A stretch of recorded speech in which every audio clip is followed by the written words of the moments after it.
So that's where they're gonna put grandma. And there. Mm-hmm. And there.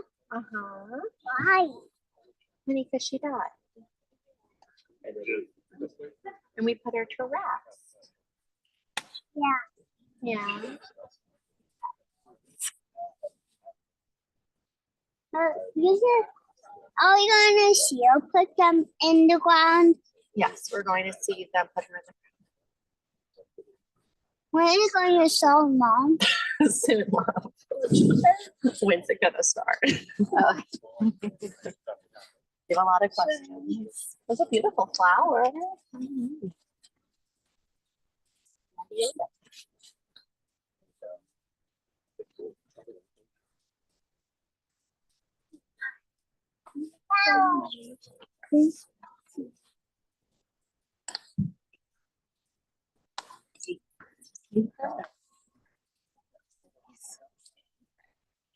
Wide eye.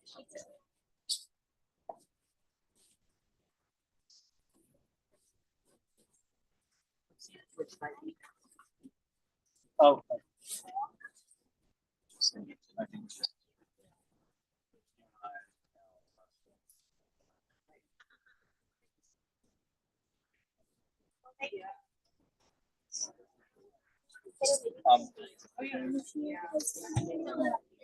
Oh, look at that smile.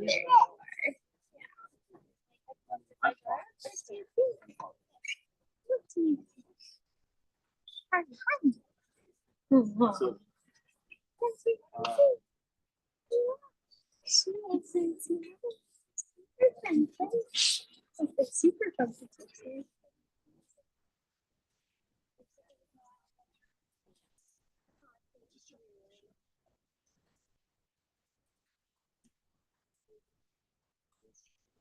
And it's gonna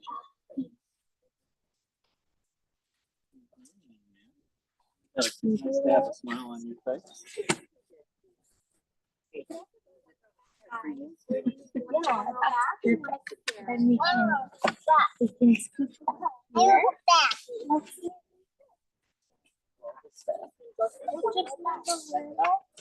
There we go. Just scoop over here. Very carefully. If we want to be super respectful.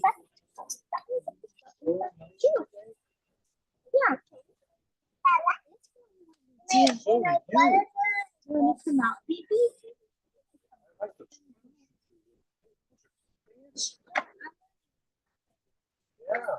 I don't want you to get hemmed in, so I'm wondering if you should.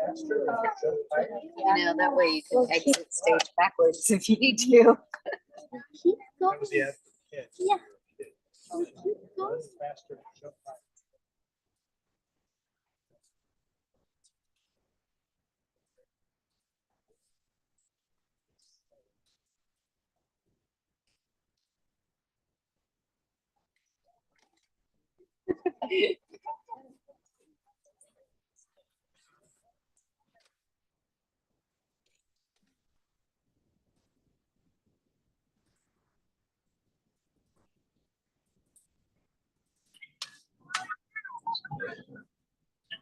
The Jack wasn't even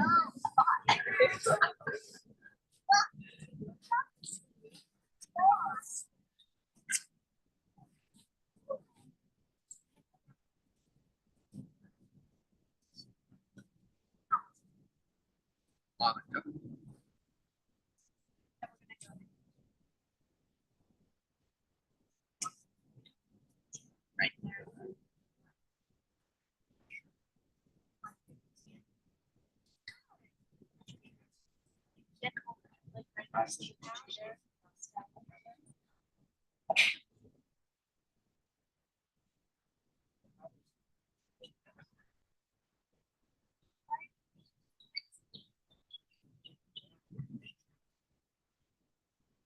It's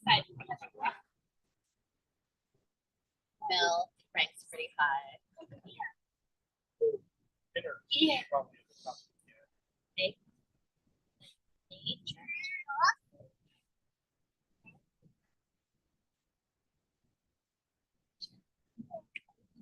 Yeah, she's running late. Yeah. I guess she forgot her sunglasses at home and had to go back.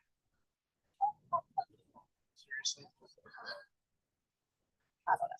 So she'll be here in a few minutes.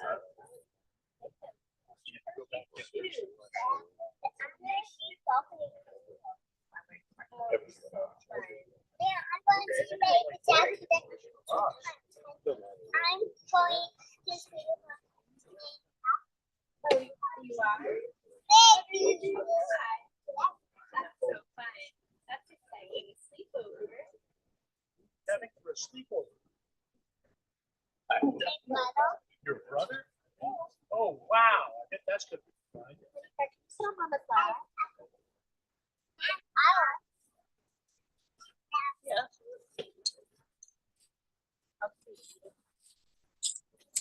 Can I take a bug? No. Oh, Lord, kind of, Let's take a what bug. about? So she can sit on my lap. I'll sit like that. Yeah, my mom is. Yeah.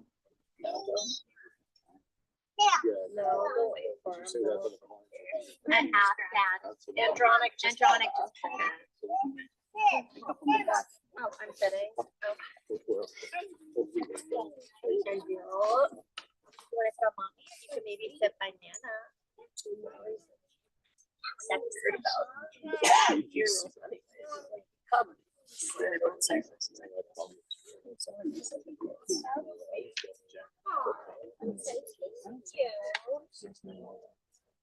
Maybe.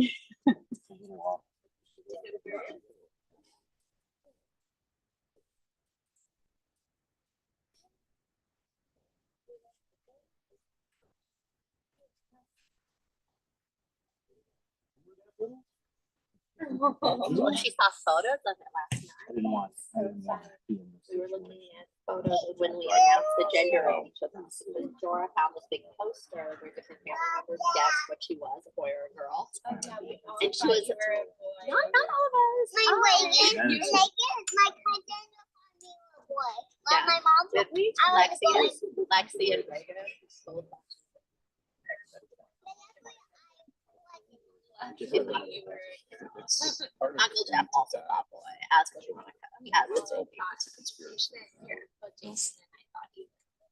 So we're waiting on You both, the I think you both. two just woke up right now. The boy section was like overflowing. The girl section was like. Yeah, my mother-in-law. Oh, that turned out for a sweat. My buddy can be five. Let's hope. Boutique, right? So we were. Well, when you pay one.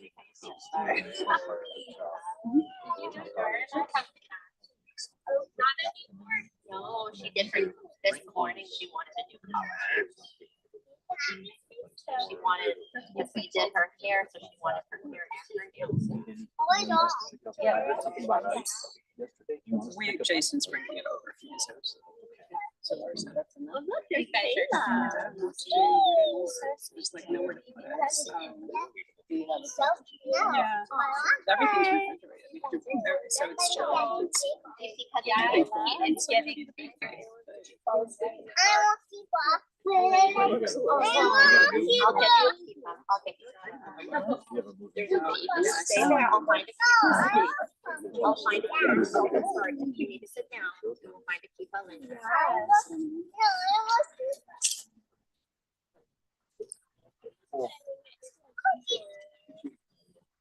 Otherwise.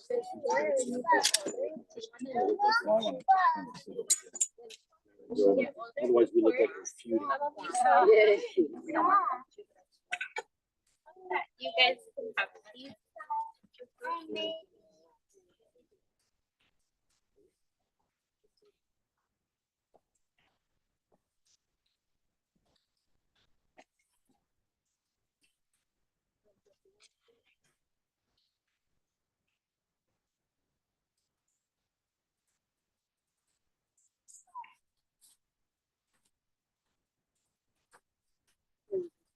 Thank you, ladies and gentlemen. Thank you for the pallbearers. Good morning. Can you all hear me okay? My name is Jay Siegel. I'm the administrator of Mount Nebo Cemetery, and after meeting Alan, it's my honor today to officiate at this gravesite service. Ironically, today is a fast day in the Jewish calendar, the day that commemorates destruction in Jerusalem, which was an event, for lack of a better word, a community event, involved all of the people. And ironically, we're here today because of a family event, another event in mourning. And regardless of the day, except for high holidays, Shabbos, Yom Tovim, we do not hold up a funeral. And part of Judaism is the fact that even though we grieve as individuals, even though we grieve as a community, we grieve together as a people. And we'll see more of that as we go along. So I'd like to begin today with a poem. It's called Life is a Sacred Pilgrimage. Birth is a beginning and death a destination. But life is a journey, a going, a growing from stage to stage, from childhood to maturity and youth to age, from innocence to awareness and ignorance to knowing, from foolishness to discretion and then perhaps to wisdom, from weakness to strength and strength to weakness and often back again, from health to sickness and back we pray to health again, from offense to forgiveness, from loneliness to love, from joy to gratitude, from pain to compassion, and grief to understanding, from fear to faith, from defeat to defeat to defeat, until looking backward or ahead, we see that victory lies not at some high place along the way, but in having made the journey, stage by stage, a sacred pilgrimage. Birth is a beginning and death a destination, but life is a journey, a sacred pilgrimage made stage by stage from birth to death to life everlasting. As administrator of the cemeteries, the amount of time that I spend here, the number of funerals we do here, all 33 acres, some 9,500 interments. One of the things that I find interesting is when you look at headstones, monuments, and you see people's names and you see the date of birth and you see the date of death. You see their name in Hebrew, English, something nice, a loving husband, a loving mother, those kinds of things. Engravings that reflected what their interests in life were. But to me, the most significant thing on any monument, whether it's very modest or very big, is the dash between the date of birth and the date of death. That's the life. And that's what we come here today to not only commemorate, but I hope some of you will speak about. But we do more than just mourn a loss, we internalize it. And I'll speak about that a little farther on.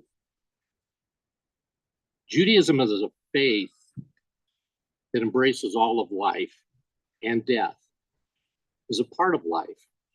As this faith leads us through moments of joy, so it does guide us through these terrible moments of grief, holding us firm through the complex emotions of mourning and bidding us turn our gaze from the night of darkness to the daylight of life.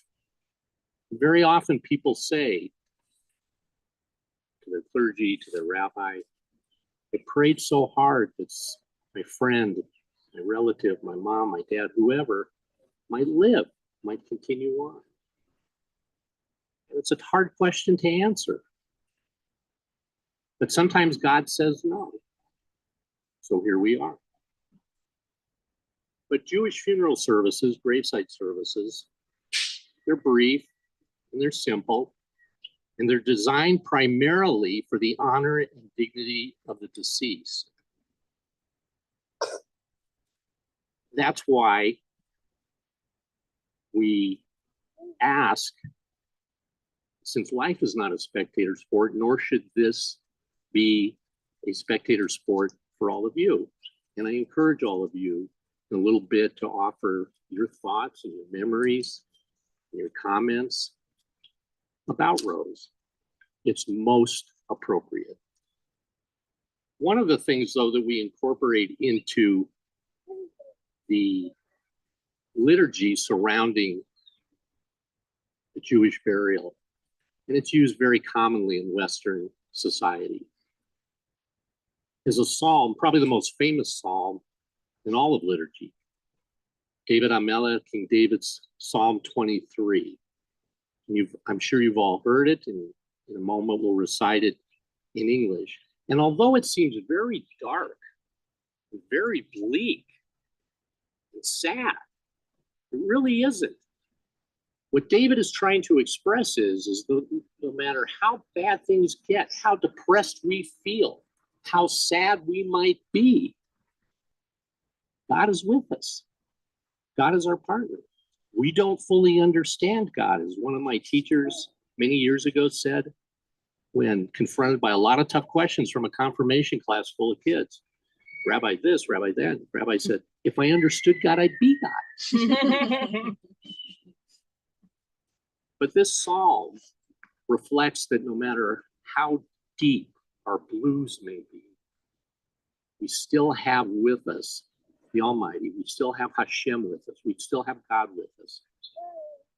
And that's what this poem reflects. Mizmor LeDavid, Adonai Ro'i Lo Echsor. For all of those who may know it, feel free to say it along with me. That the Lord is my shepherd and I shall not want. He has me lie down in green pastures. He leads me beside the still waters. He revives my soul. He guides me on paths of righteousness for his glory. And though I walk through the valley of the shadow of death, I don't fear harm, for you are with me. Your rod, your staff, comfort me. You set a table in sight of my enemies. You anoint my head with rich oil, my cup overflows. Surely goodness and mercy shall follow me all the days of my life, and all of us shall abide in the house of the Lord forever. Again, this psalm expresses very intimate, very personal relationship with man and his beloved God.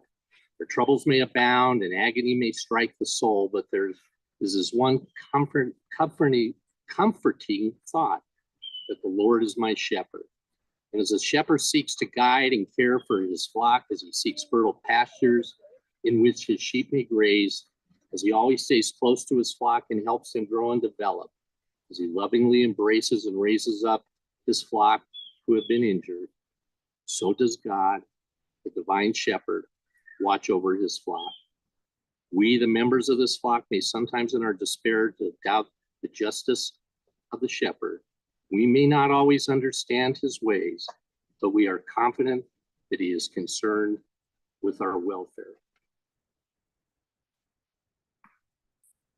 That's one of the takeaways I'll ask for you today. Regardless of your background, level of observance, knowing that in a time like this, that there is an authority, and this is something we could take even from last week's Torah portion, that there is a greater authority, an ultimate arbiter of good and evil, justice and injustice. And that his decisions, although immutable and difficult to understand, we still maintain that faith. And that's a big part of Jewish mourning. But sometimes, and this is another piece from the liturgy called Kohelet, I'm sure you'll recognize it, and yes, it was more than a rock and roll song back in the 60s. But it reflects the ups and downs of life, the good things and the bad things. Ivrei Kohelet and David Melech Yerushalayim, the words of Kohelet, son of David, king in Jerusalem.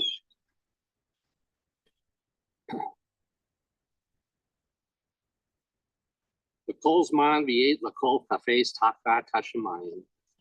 Everything has its season, and there is a time for everything under heaven. Time to be born, time to die, time to weep, time to laugh, time to seek, and a time to lose, time to rend, and a time which will begin today to mend. I think Kohelet summed it up beautifully. Life has its ups and downs. Our faith doesn't waver. In that respect, this would be an opportune time for family, for friends, any of you who would like to, as I said before, Jewish life is not a spectator sport, we're participants, and it helps. So I'd like anyone, family, who would like to offer comments to come forward and tell us about Rose's life.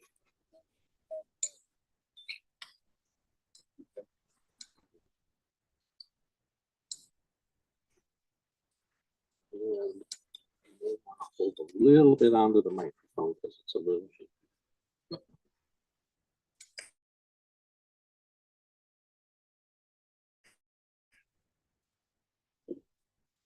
Morning, everybody. Jay, thank you for those words. That's very kind. And thank you all for attending this morning. Thanks for coming to help us honor my mother, Rose. If I can borrow a line from my mishpucha, Ellen, Ellen Klein, that she so eloquently used a couple of years ago when her father Saul passed. This is sad, but it's not a tragedy. My mom, Rose, was 92 when she passed. Not all the 92 years were happy and joy.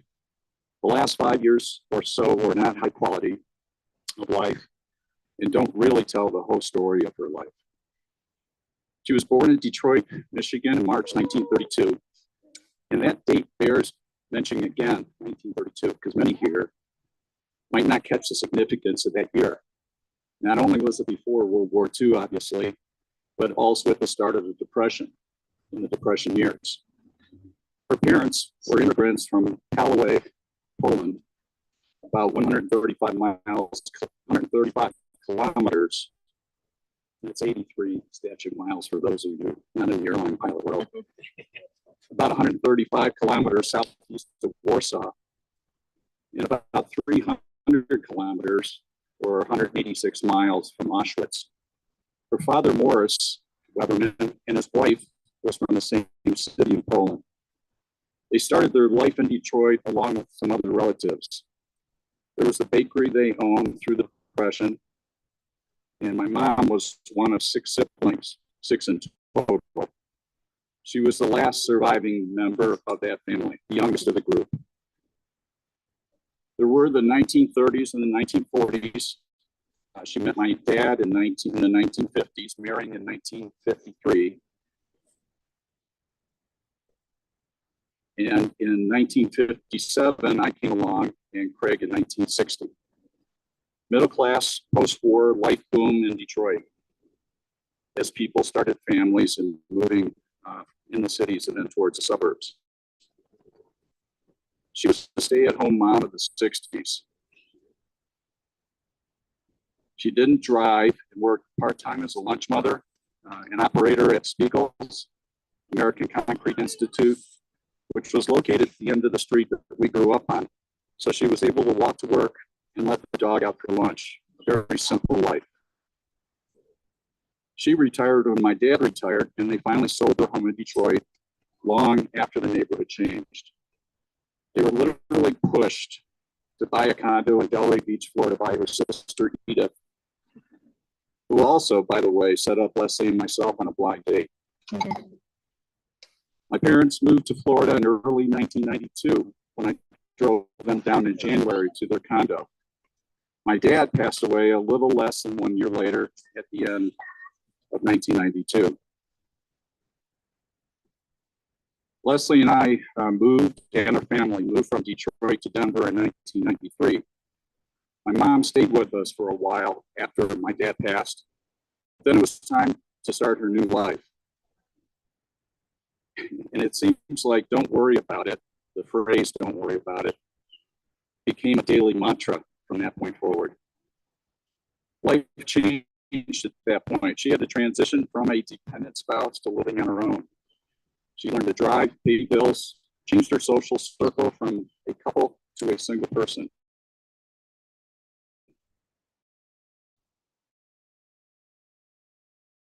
She got involved in her condo life. She made a life in Delray, Florida. She actually became president of a women's single group at the condo complex. And she also did some senior modeling through some of the stores in the Delray area. And she was also a docent at the Jewish Community Center for a period of time. A lot of it we kind of joke about it at the time because it was almost like a Seinfeld episode week by week, but it was cute in its own way. And we got to watch it on TV in real time. Those were the good years of her life. Always missing her husband. She never dated that we knew of, but she had a fairly active social life and a fulfilling life. Grandkids and great-grandkids came into the picture, but now life was becoming more difficult. She suffered from a pulmonary disease that had her on an oxygen concentrator 24/7. We moved her out of, Craig and I moved her out of South Florida. Craig actually moved her out, but we moved her out of South Florida during the COVID time and brought her to Denver by way of California. Always fearful of exposing her to COVID and her compromised state. As I was flying the world during that time of the pandemic, I'd come home from trips and change in the garage and leave my luggage and then run up and take a shower to try to mitigate spreading the virus to her in her compromised state. When I ended up getting my first bout of COVID during that time before the vaccine, I isolated behind my bedroom door for a week longer than the CDC requirements, just so that I'd keep her, or try to keep her from catching it, knowing that could be fatal to her. We moved her into her assisted living condo as soon as the vaccine was available in January 2021, and when they opened it up finally to new residents.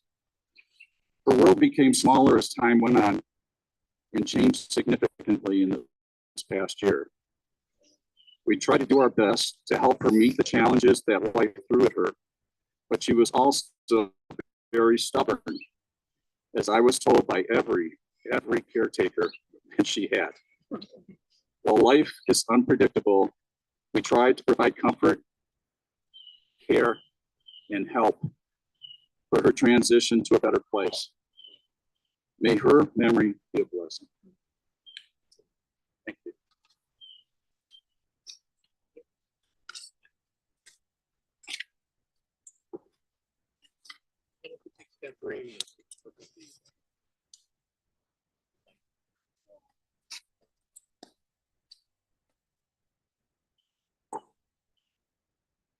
Hi. So I met Rose 1981. I walked into her home and it looked so familiar. It was walking back into the 1950s. This was 1981. A little house in Detroit, the one that I was born in, similar setup, 3 bedrooms, 1 bathroom, very simple. The kitchen was complete with the typical Formica and chrome table with that kind of boomerang design on it, just like we had in Detroit. But we left our Detroit home when I was age 10. But it was somehow comforting to be in that home. The kitchen, as I'm describing, was usually the center of the home, not in their home. Rose wasn't a cook. I hear that she used to reheat TV dinners and that swirl steak on the stick.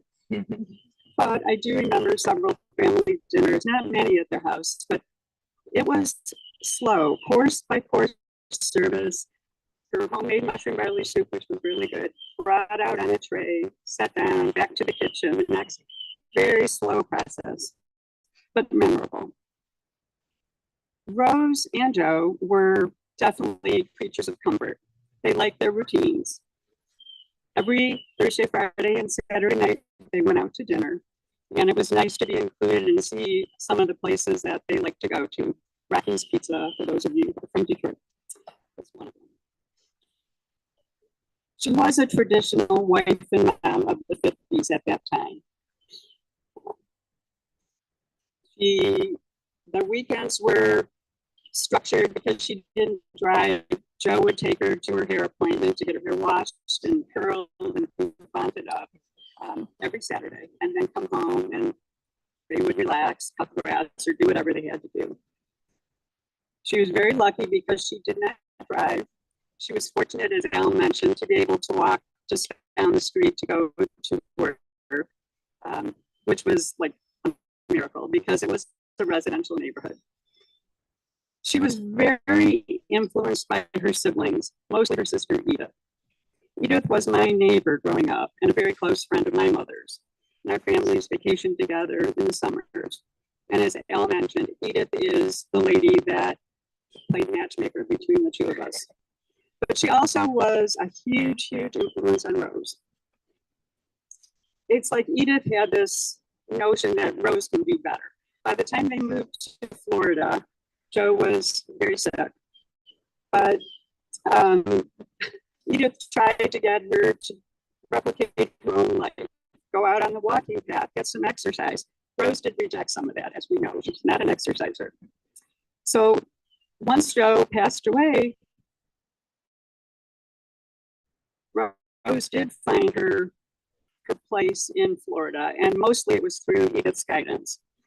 So this 1950s lady became a 1990s lady by getting involved in activities at her community, becoming president of the singles club, going on vacations with the singles club, her docent work, just such a change that she found the wherewithal to and confidence to handle those kinds of activities. When you think about the name Rose, it was a very appropriate and beautiful name for her as she began to bloom after Joe's passing. So she did learn to drive, which opened up the opportunity for her to go to her own hair appointments and visit her friends and play her card games and other activities. Fast forward to a few years ago when her son strongly suggested she move out to either California or Colorado.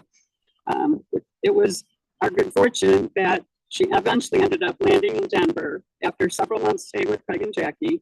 All of us here enjoyed spending time with her and helping her transition again to a life that needed assistance from others. She was a great mother-in-law. Rest in peace.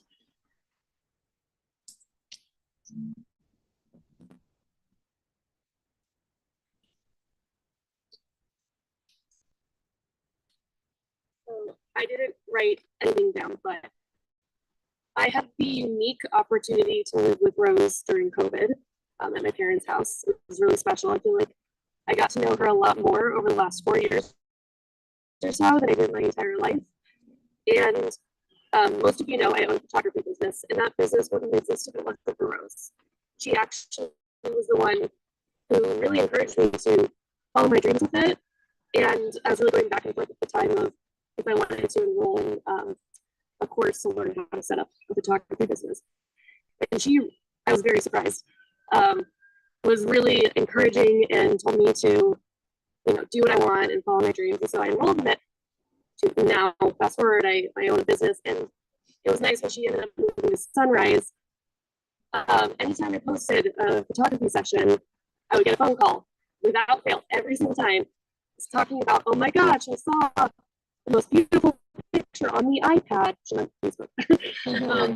And she never referenced it was my photo, but she just always saw it when I was posting and all the families I was photographing. And it was without fail, I knew anytime I posted something, I would get a phone call or voicemail from Rose. So I am in this, I'm going in this visiting her at Sunrise. She became really close with my dog Charlie when we were all living together, and so I would always bring Charlie to Sunrise assisted living, and I'm gonna miss just the time we had together. So rest in peace.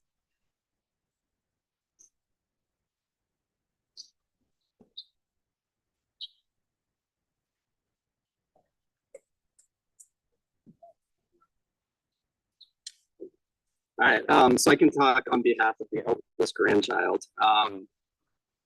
Reflecting back on Rose's life, it was really interesting when we were kids. Obviously, I didn't understand it. I was 5 when we moved out, or whatever. We moved to Denver, we went west, Rose went east, ended up down in Florida. We didn't get to see her all the time, obviously, but luckily with my dad being a pilot, we got to visit fairly often and hang out at the Lakes of Del Rey. We would be the 4 annoying, loud kids in full lady. Like shuffleboard, and it was very fun, but we didn't really get to see Grandma Rose all that often.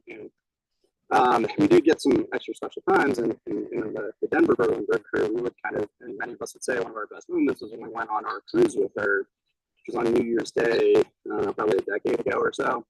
I don't really remember this, but apparently her and I shared a room, and she, I don't know if that's just, that was the odd one out and got stuck with Grandma, but she had brought that up a lot, visiting her the last 6 months. It seemed like that really stuck with her. She's brought that trip up a lot with me and with Sheris, and it seemed like that was really one of the highlights. A lot of you have heard the story, but we ended up going to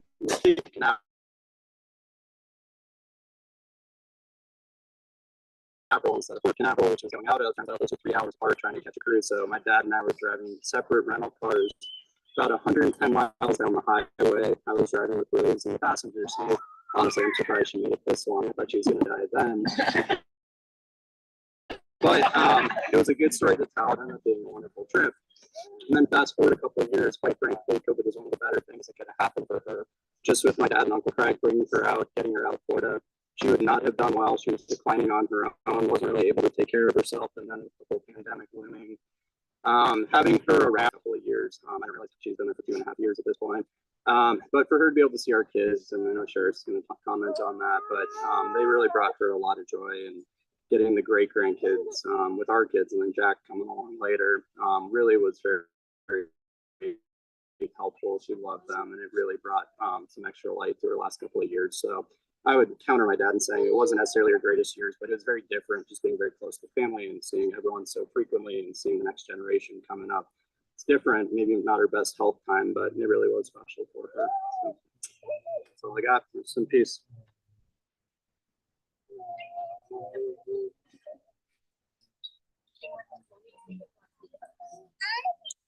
Okay, so Dora and Micah would like to say a few things. This is Micah. What do you want to say to Grandma?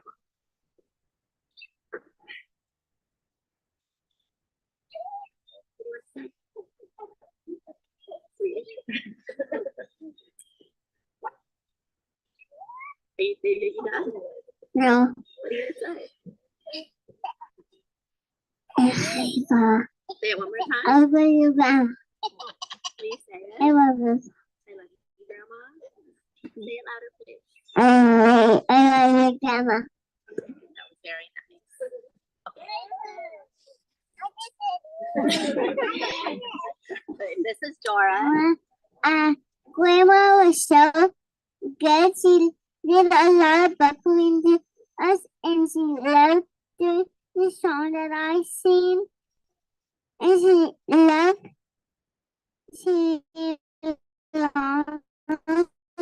me. And she gave the best hugs.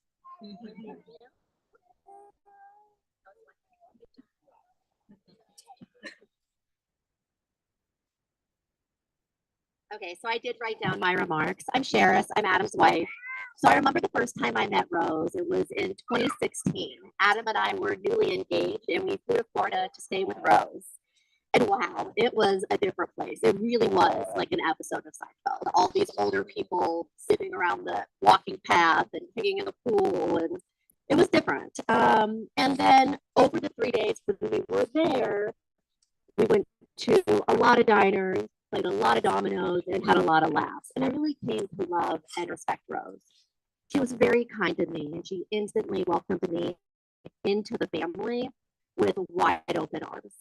And we followed that visit with additional visits to Florida, where dominoes games became a staple. She was smart, independent, and definitely enamored with her family. She enjoyed telling me tales of her grandchildren and regaling me with all of their many accomplishments. She was so proud of her family, and she definitely cherished the unique relationship that she had with each of her grandchildren. Throughout the years, we developed our own relationship, and I have many fond memories of our interactions. We were thrilled when the decision was made to move Rose to Denver, enabling all of us to see her on a more regular basis. When we asked her why Denver, she told me, Jorah, that she wanted to be close to Jorah. And she did go out of her way to have a special relationship with both of my grandchildren. While she did excel at many things, her most prized role might have been that of great grandmother. The way her face would light up upon seeing Jorah and Micah really did warm my heart. We always followed a similar routine during our visits to Sunrise. The kids would not so quietly run to Rose's room and surprise her by walking in with Adam and I following close behind. She would smile and greet the children while openly cringing about the amount of noise they were making. And the kids would become fixated on eating as many cracker packets as possible, and she would fret about the inevitable crumbs they would leave behind. During the visits, she put forth great effort to engage the kids, showing interest in all of the silly things they say. She asked many questions of them and showed interest in the highly engaging conversations that one typically has with adults. They would sing songs together, roll balls, or talk. And she would watch their dance routines while always worrying and being sure that they were hell-bent on unplugging her oxygen, of which they never showed any information. Upon leaving, she would always tell them she loved them and she would embrace them. She was very giving with her affection towards the children, never leaving any doubt on how much she loved them. Rose, we value the memories and you will be missed.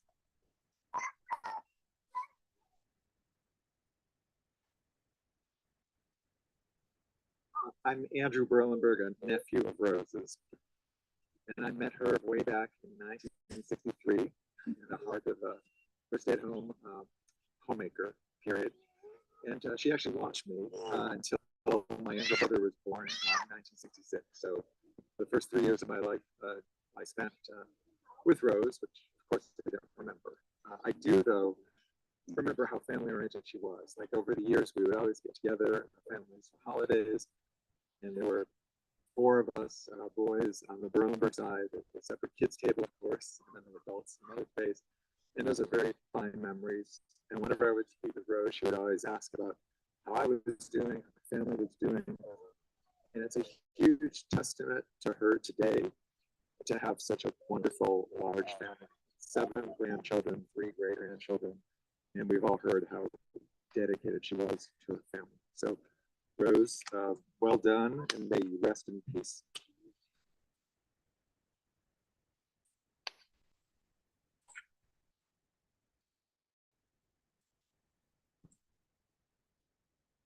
Hello, everyone.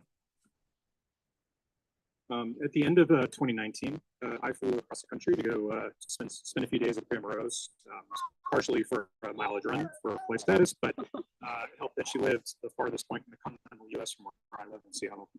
I ended up spending a few days with her in E205 at Lake Delray, and we had a really, really fun time. Talk about reality of a Seinfeld episode. It really, that's what that life was like. We went to her favorite delis. She took me to the pool. We sat down and I spent 2 hours meticulously going through the iPad and all the instructions on how to use it. Wrote it all down, which I still found that instruction sheet next to her throne, her apartment here in Denver yesterday. While we were there, we had a lucky run-in with the Swartz Levine family, our extended family. I got to help Grandma Rose run a few errands. I went to the movie theater where we saw Ford versus Ferrari, and her only thoughts on it after were that she didn't like We went to dinner with a group with the extended Torres family while I was in town. And Grandma Rose and I got caught in what I felt it was like a mini hurricane on the way back to the lakes of Delray. She didn't seem all that phased about it because it seems like it happens all the time there. But it did feel like a shared experience because there was so much rain that we had to stop for about 15 minutes on the side of the road, just wait. But I think that for me, this was, I think, the only time in my life where I actually spent time with Grandma Rose solo.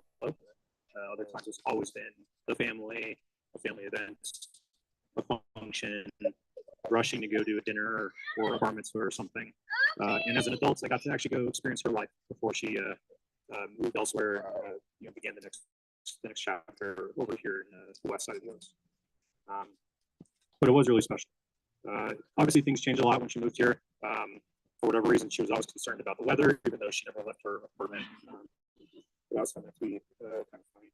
But I do feel lucky that I was here right before the 4th of July and had one last chance to see her and spend time with her.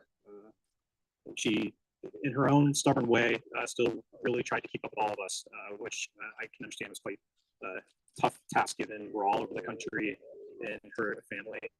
We all travel quite a bit, not to mention, her older son is constantly flying all over the place. I don't know how she kept up with us, but somehow whenever I called her, she'd ask me how my recent trip was, even if she had absolutely no idea where it was. But I do appreciate that she lived life in her own stubborn way. And hopefully she found some pride in the large family that she built and helped her.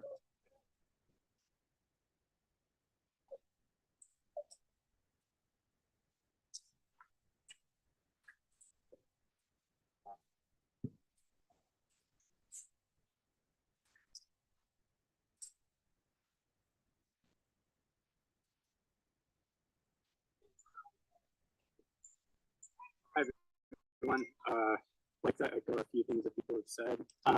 But something else I would say, my memory of Rose is that she's a very unique character. She's ultra superstitious. I don't know if that's it. The number of times I would hear her say, knock on wood, or throw salt over your shoulder, or all that stuff can count. She loved cards. She loved her little poker game. Never gonna forget that. Maj and all that stuff. She said things in a funny way that I'll remember. She always said when I called her over the years talking about school, she always asked, "Did you get good marks?" And I was like, "Marks? What do you mean marks?" I was like, "Oh, she might good grades." She said stuff like that in a funny way. So many oy veys and oy gewolts over the years, which I remember fondly. Some other funny memories, kind of random. Over the years, when we talked over the phone, we like talking about movies. We had that shared interest, and for whatever reason, I'm not really sure why. She had an appreciation for Denzel Washington specifically. Never really got to the heart of that one, especially considering a lot of his movies I can't really see her watching. Like Training Day, I don't know if you really watch that. But we brought it up all the time. Like if there's a new movie coming out within a minute, she really liked hearing about that. Even recently, when I visited her in the hospital, I showed her a picture of Denzel, and it made her happy. So, appreciate that. Agree with Adam about what he said about the benefits of her moving here. There were some hard times, but it was a blessing in disguise. She got to walk in our wedding, which she might not have been able to do. And she got to meet her great grandson Jack on Mother's Day recently, which was really cool. I don't know. I think that's it. That's in peace.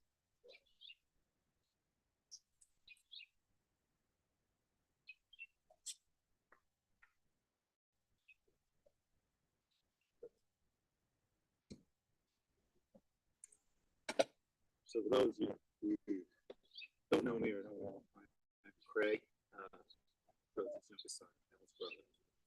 And thank all of you for being here. Because for all the nice remarks people have made about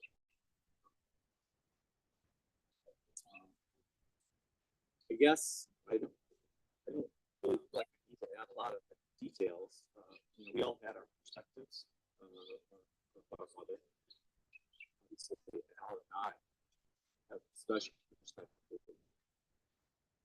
She was one of the few people up until a few days ago who knew us from day one. A number of people who know us from day one. I live on this earth closely.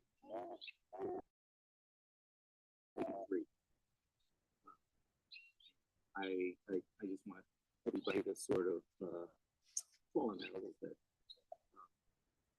Jay, as you mentioned, where it's looking at the tombstone, the gravestones here, the day that represented the life in between the day we entered this life and the day we leave it.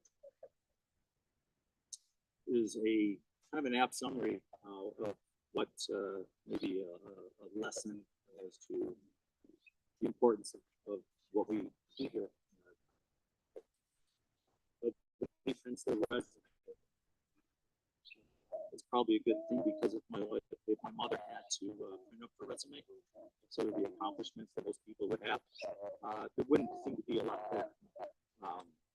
But the things that do show up on these gravestones, beloved wife, beloved mother, grandmother, great grandmother, those things ultimately are important. Probably the most important. When I reflect on all the times and all the memories, vignettes in my mind that have been rushing through my mind of late with my mother.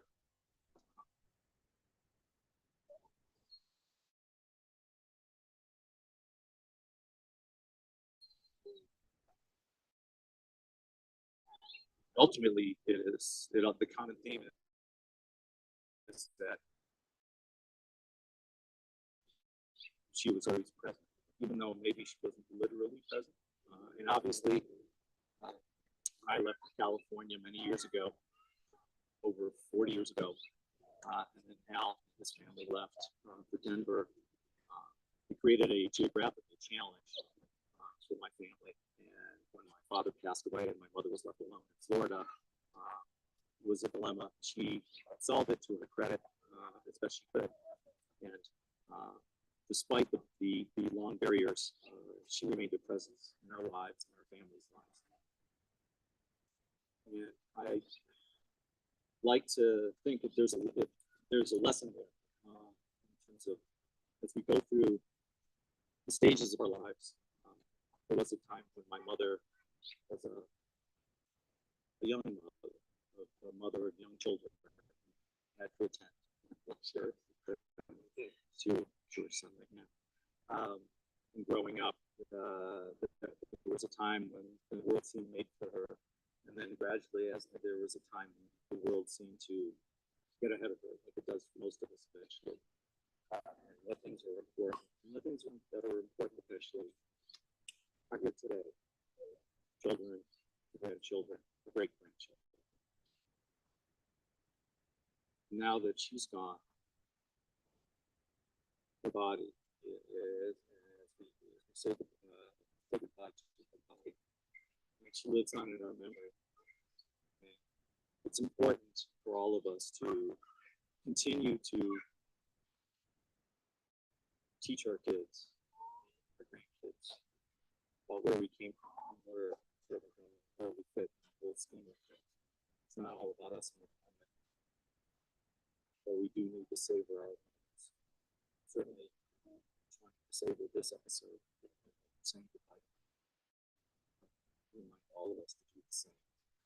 Thank you, David, all of you. Bye.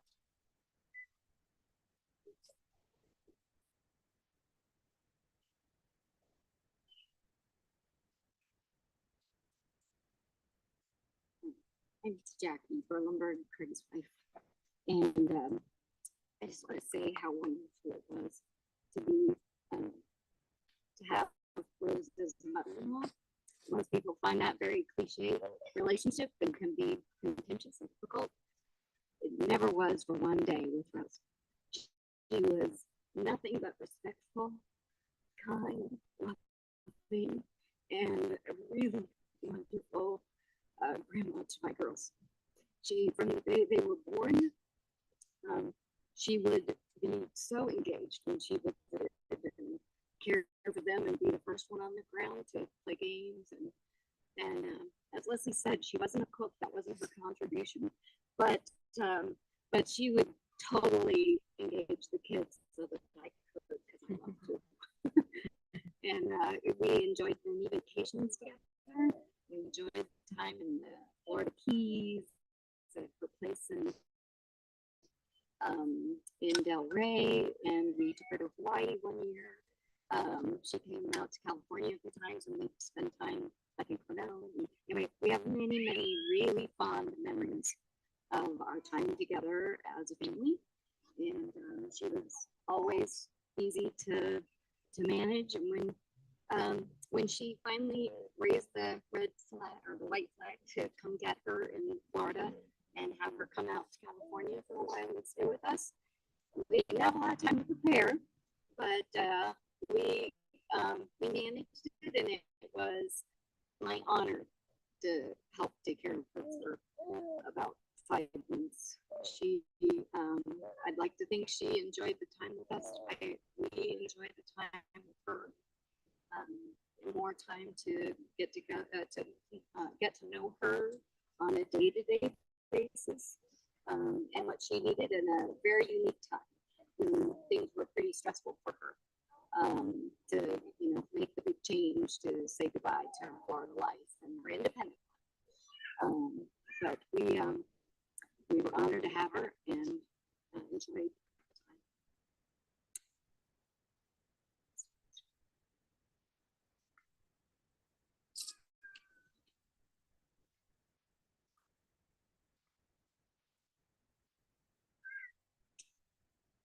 Hi, I'm Kayla. I'm the middle daughter of Craig. I'm Jackie.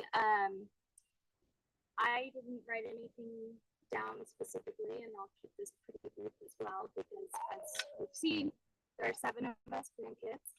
And I think the biggest thing is with 7 of us, she made a very concerted effort to make sure we're all treated as individuals. She always kept up with every single one of us. She came with a call. She always had the highlights ready to go. What we think through our life. When I think through that's my 7 almost 3 years that I had of my life, highlighted with a lot of really wonderful moments with Rose. Visiting her again, we were the 3 daughters in the but we always loved to come visit, get our time. I remember sitting at her kitchen table as she's drawing dots down on a piece of paper as we're connecting that I had never heard of. Really wonderful to experience together.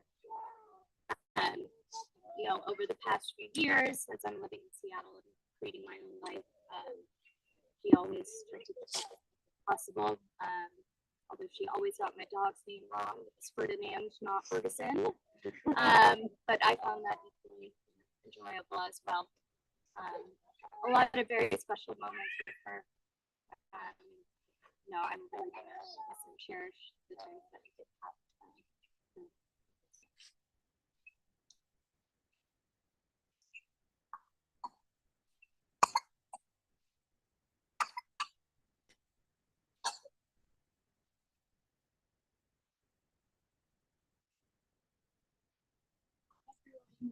I'm Laura Berlinberg, Jason's wife. I just have 2 quick memories to share of Rose. The first one is I met Rose when Jason and I just started dating at Adam and Cherish's wedding weekend, and we bonded instantaneously with our shared love of all things superstitious. And so Jason kind of stole mine, but I think I knocked on wood, and the rest is history. So that was super special to share that and be able to bond really quickly. And then the second memory, when we went and wanted to tell her the news that I was pregnant, we didn't even need to say anything. She just knew right away. She was like, "You're expecting a baby, of course." And she knew she was right, which was so special, and it's definitely a memory that we'll be sharing with Jack throughout his life. That she knew he was there, and I'm so grateful that they got the chance to meet each other, and we'll be sure to share that as well with Jack in the future. May her memory be a blessing.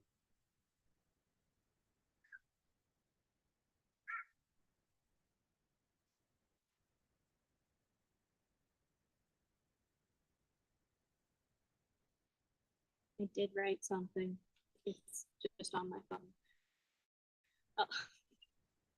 So, I'm Jenna. I'm the youngest grandchild of Craig and Jackie. So I am ultimately a lot younger than a lot of the rest of us. The closest to me is Kayla, 3 years. So they're definitely one of the big reminders of that as we were planning out for spot and sunrise yesterday. Came across this wooden cart thing, and it had little kids on it, and it said each grandkid's name, and then in the middle it had like some sappy word in it. But what they did was they had to take a Sharpie and write in Jenna because they made it before I was born. And there was probably, I don't know how much it came about with the rest of y'all, but the generation difference was definitely there. It's not great phone call or talker. Probably should have done it more often or talked for longer, but I was never very good at it. And I work in tech, so that always went over her head. And it might have been tougher to find things to, I might have been less to brag about during the Jewish grandmas getting together for Mahjong, just being a few stages of life behind regularly. But a few memories I had for Adam's wedding, we roomed together in the hotel, and I think we both retired early from the wedding because she was older, didn't have as much, and then me just because I'm not a very social person. And then when we went to extract her from Florida, my dad treated it like a secret agent mission that we were going out to do. He even made shirts. So it was like Rose Extraction Team. And yeah, and then the little tagline was "Don't worry about it." It was also written on there. I still have it somewhere in my room. Should have brought it. But she kicked me out of my room at home where I was still living, but that was probably a good thing in the long run. But that was during my senior year of college, home from COVID, and plenty of times where we get her scoops of chocolate ice cream, and she'd sit there. Sometimes even I would indulge, despite it not being a very good idea. And I certainly got to spend a lot of time with her during that time. And then early this year in February, we were able to go see her. And she was showing me a bunch of her sketches that she had made previously. And I asked if she was sketching, if she was still doing that, because that's something that she would be able to do, just in something she had always liked to do. She was pretty good. And she always said that she didn't have the right eraser, that there was a specific type of eraser that she needed. And then on the last day we were there, we were visiting her right before we were going to the airport. I trekked my way through to a Target to go and grab an eraser and a sketchbook. and she seemed really surprised that I remembered and that I went and got that. But it was something simple that I thought I could do, and then I thought she something that was definitely worth it. So it's a good memory to leave off on, mainly. Rest in peace.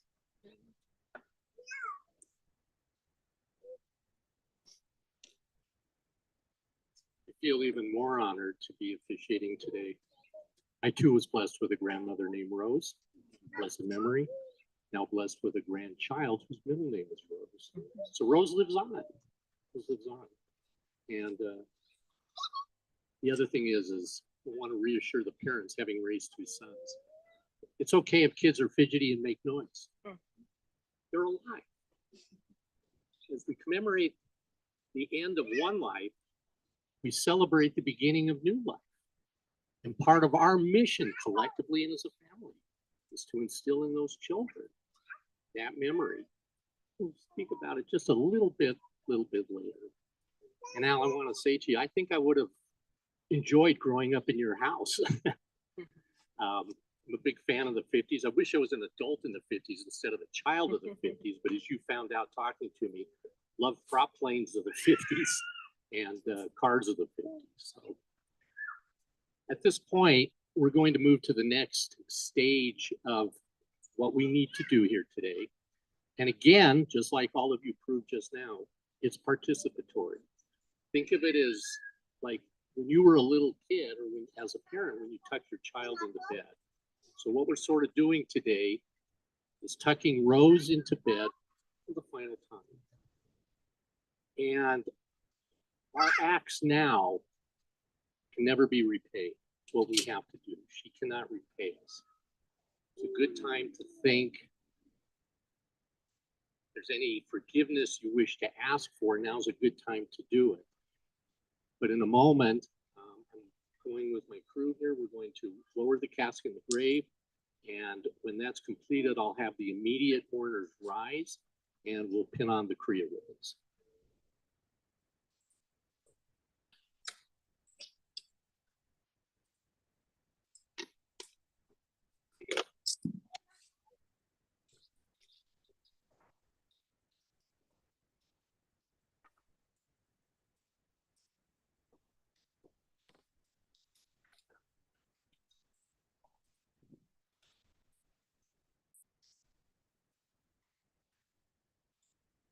Tradition holds that we should all participate in this process.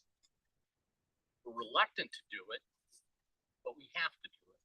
Judaism treats the decedent and the process a great deal of dignity, care, and love. So it's a tradition in many places. We return the grave to start with the back of the shovel. That again shows our reluctance to do what we have to do, using an implement that we use maybe on a daily basis. So for many people, starting with the back of the shovel,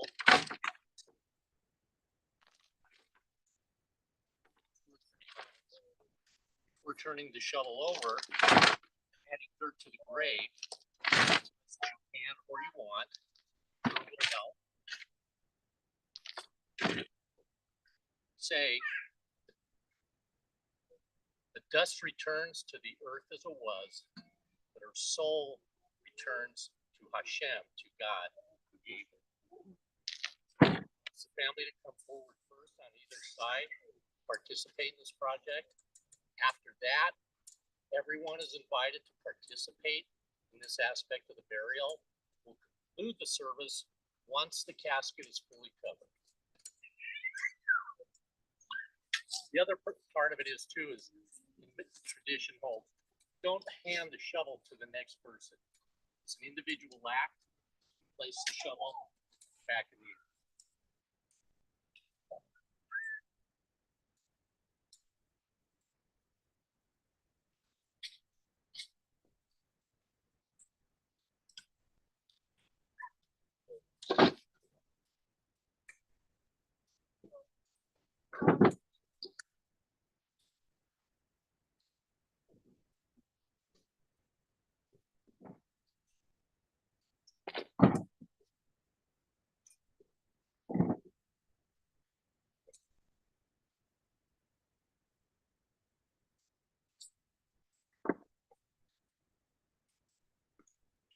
shovels on both sides, so those who wish to participate in this project, it's a holy and noble aspect of our service today, so please feel free.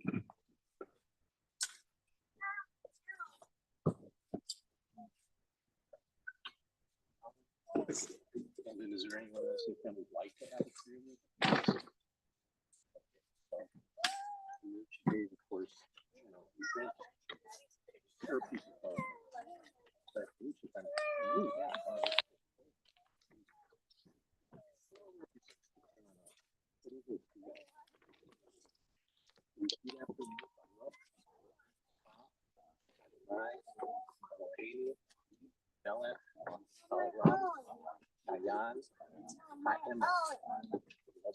Lord our God, ruler of the universe, true final.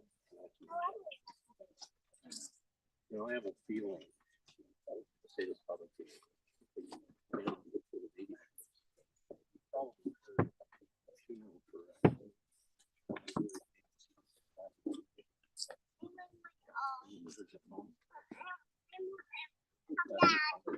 very last line is where he says, I put on my hand how much space we've had that and then have a feeling.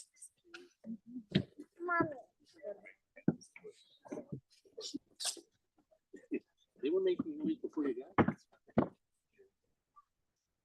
It's so fun and it's so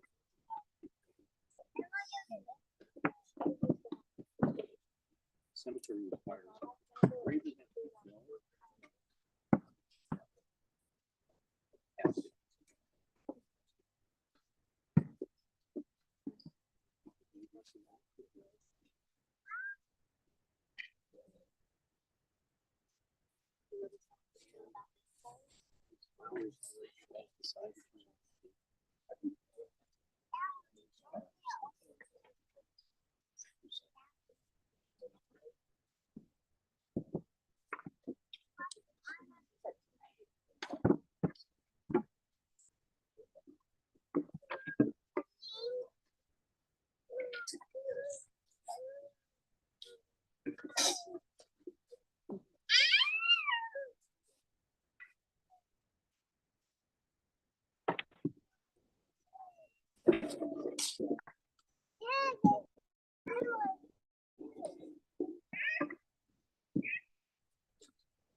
I love very much on.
I know, that's the part.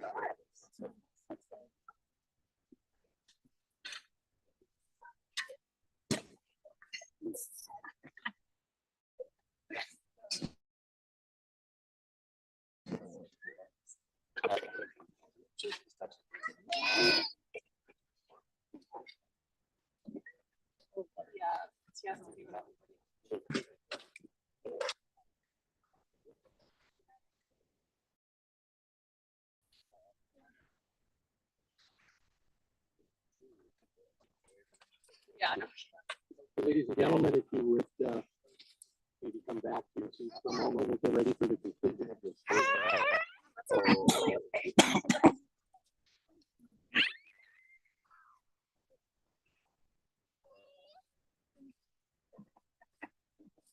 So there's two thoughts I'd like you to give some consideration to.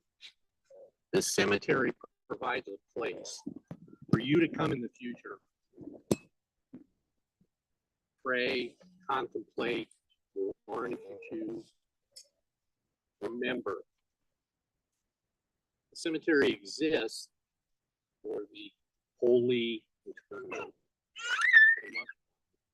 and a place where community, where we have personal memory and we have institutional memory. Place to come for those purposes. But there's a more important takeaway from today. That's okay. I have a grandbaby like that. And I figured out why grandparents and grandkids love each other so much. You know what that is? They have a common enemy. So, and I don't have to change diapers in it. But nonetheless, the other thing is, see, that's a part of our future. It's okay if they make noise, whether it's here or school. I always love it as a gabbai at BMH. There's little children making noise or coming up on the pulpit looking for candy. They're our future. So I think it's wonderful today that these children work here. But there's one other takeaway that struck me listening to the eulogies. It's more important than just to remember photographs, memories, fun memories, funny memories. As Jews and as humans, I think it's even more important to internalize, to act on those memories, to go forward in life. And when we think of Rose, we do things to help improve ourselves and the world. An example of that is in not so many weeks, coming up in the fall, albeit later this year because of a 13th month of the second month of Adar, we have a leap year in the Jewish calendar. But not so many weeks, Rosh Hashanah, I'll be honest. Rosh Hashanah is a time of renewal. Some of the sages thought that was when God created the world. Yes, it is a civil new year. But what's the one thing that you really remember about Rosh Hashanah and again at the conclusion of the Yom Kippur service? Besides apples and honey, what do we do on Rosh Hashanah? We blow the shofar, right? And there's all kinds of blasts of the shofar. There's short blasts, 3 little blasts, 7 little blasts. But what's the one that really gets to your core? And the Talmud talks about this. It's the Tekiah Gedola, the great shofar blast. And it's meant, among many things, to be a wake-up call. It's an internal call for all of us to go into the new year to be better people. And what does being better people mean? Well, part of that, and this is why, in many respects, in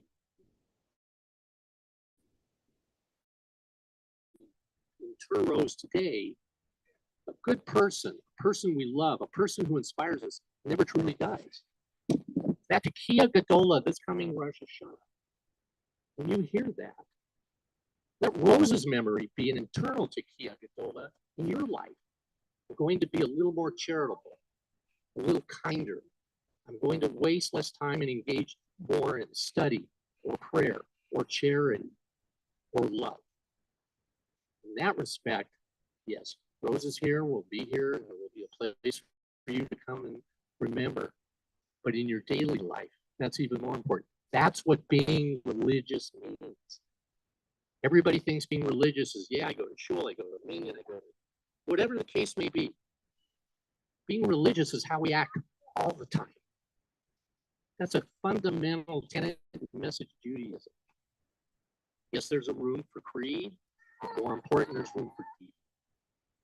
And Rose can inspire us to do that. And I heard that in all the beautiful eulogies today. And Yashikov to all of you for being participants, not just spectators. So I hope that as we move through the end of the summer, into the high holiday, the fall season, we hear the shofar blowing on Rosh Hashanah, and we'll remember and be inspired by Rose's memory that her life will be an eternal shofar blast. It carries all of us forward. That's my hope and my dream for everybody that's concerned. It was an honor today to be a part of this. I'm going to read the memorial prayer now, and then we'll conclude with the memorial. For those who are able, please rise. I'm going to read it in English. The God full of mercy, who dwells on high, grant proper rest on the wings of his divine presence. The lofty levels of the holy in the pure one, who shine like the glow of the universe. The rose Berlinberg, who went on to the world, and in his name we will contribute to charity in remembrance of her soul. May her resting place be in the Garden of Eden and under the wings of God. Therefore, may the Master of Mercy shelter her in the shelter of his wings for eternity. And may he bind her soul in the bond of life. Hashem, God is her heritage, and may she repose in peace in her resting place. Sight. Amen. We'll conclude with two things. One, of course, is mourning. If there's one thing that links Jews of every stripe, every generation together, combination of Hebrew and Aramaic, not one word about death or the deceased.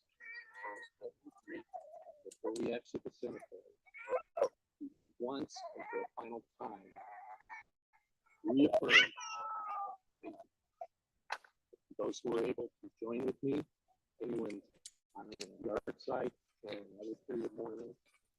Itadal, Itadal, Shemay Rabba, Yama, Dibra, Yusei, Yamay, Pakite, the Kaye Ton, Vimay Ton, the Kaye, the Kokesha, Adola, the Grand Paris, the Move, Amen.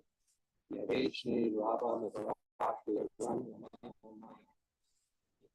the Shapaki, Kawar, the Roman, the Hase, the Itadar, the Italeh, the Italal, Shemay, the Shah, the Food. A lot and called the Fatah, the Shakara, the Yakamata, Tawiran, the Allah, the Amen. Rabbi Samaya, I'm a plane, the police are